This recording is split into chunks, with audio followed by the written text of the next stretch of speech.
Welcome everyone to class. Today we're talking about the age of anti-aging, and when I first got into the subject of anti-aging, I had to study the brain quite a bit because that's actually the control center for the rest of the body. But what I want to show you here at the blackboard today are two very common brain neurotransmitters. One is dopamine, the other one is serotonin. Then we're going to get into talking about a hormone produced from the adrenal glands called cortisol, and many of you know what cortisol is. But I want to kind of break that down and look at the problems that elevated cortisol levels actually cause. Now, first things first, dopamine. This is basically a stimulant type neurotransmitter. This actually controls the movement in our body. Think about Parkinson's disease, where they start having the tremors in the hand. They're losing control because they have low levels of dopamine, or the portion of the brain called substantia nigra is no longer producing dopamine, so now they're getting the tremors into their hands. Also, dopamine moves information to the front of the brain, helps to improve thought. Well, controls thought, controls emotion, and motivation. So if you have low motivation, well, it could be that your dopamine levels could be just slightly on the low side. Now, just so you don't get confused, just because you have low dopamine levels doesn't mean you're going to get Parkinson's. Parkinson's is caused by the fact that the brain, or the section of the brain, is no longer producing dopamine. So there's a big difference there. So a lot of us can have low dopamine levels from time to time, but if you have a problem with depression that's leading to no motivation, you may actually have low dopamine levels, not low serotonin. Seems like the medical industry focuses so much on low serotonin levels in relationship to depression that they forget about the people that have low dopamine levels. Now let's look at serotonin. Controls mood, appetite, and sleep. All three of these things are related. So if you get moody or irritable, you're under stress, you feel depressed, a lot of times you end up eating more, and then your sleep is disrupted.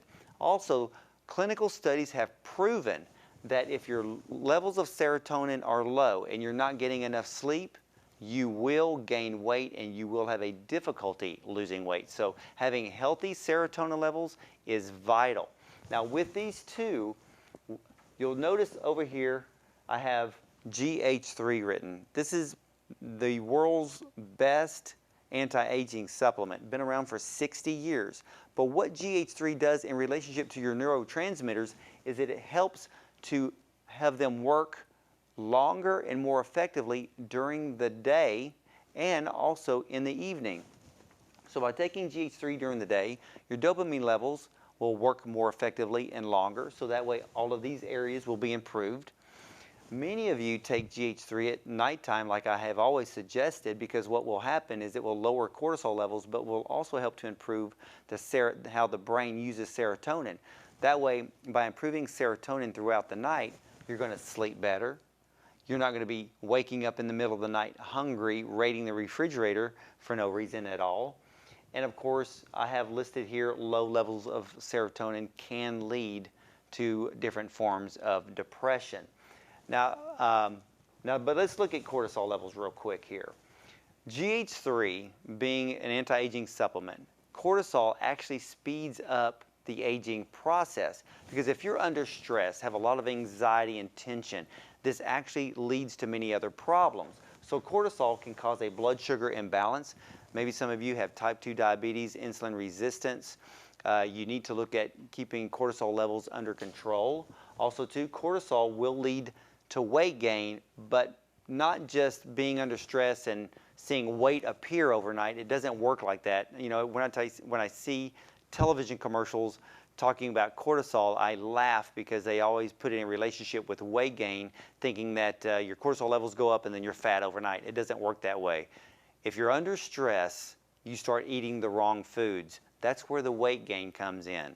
So you have to get the cortisol levels under control, so that way you're not hungry and you keep your blood sugar levels in balance. So blood sugar imbalance is due to increased cortisol levels, which then causes weight gain.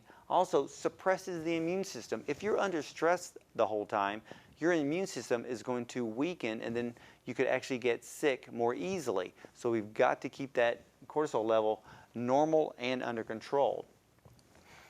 Also, high cortisol levels reduces digestion. This is many times overlooked. So if you have poor digestion, that means you could actually gain weight, which also leads to blood sugar imbalance. And in the areas of sex hormones, increased cortisol can cause erectile dysfunction in men, infertility in both men and women, and of course PMS in the ladies. So by taking GH3 daily, you reduce cortisol levels very quickly. Cortisol levels are elevated when you wake up in the morning, and then they start to elevate again towards the evening. So if they stay elevated, you're going to be irritable when you wake up, and you're not going to be able to sleep when you go to bed. So by taking GH3 in the morning, you get those cortisol levels reduced to feel better during the day, mentally by improving dopamine and serotonin. And when you take it at nighttime, you're going to be able to sleep better because you're improving the way the brain uses serotonin, and you reduce the cortisol to be able to shut your mind off, close your eyes, and have a great night's sleep. Well, that is this classroom segment on the age of anti-aging. Stay with me, and I'll be right back after this.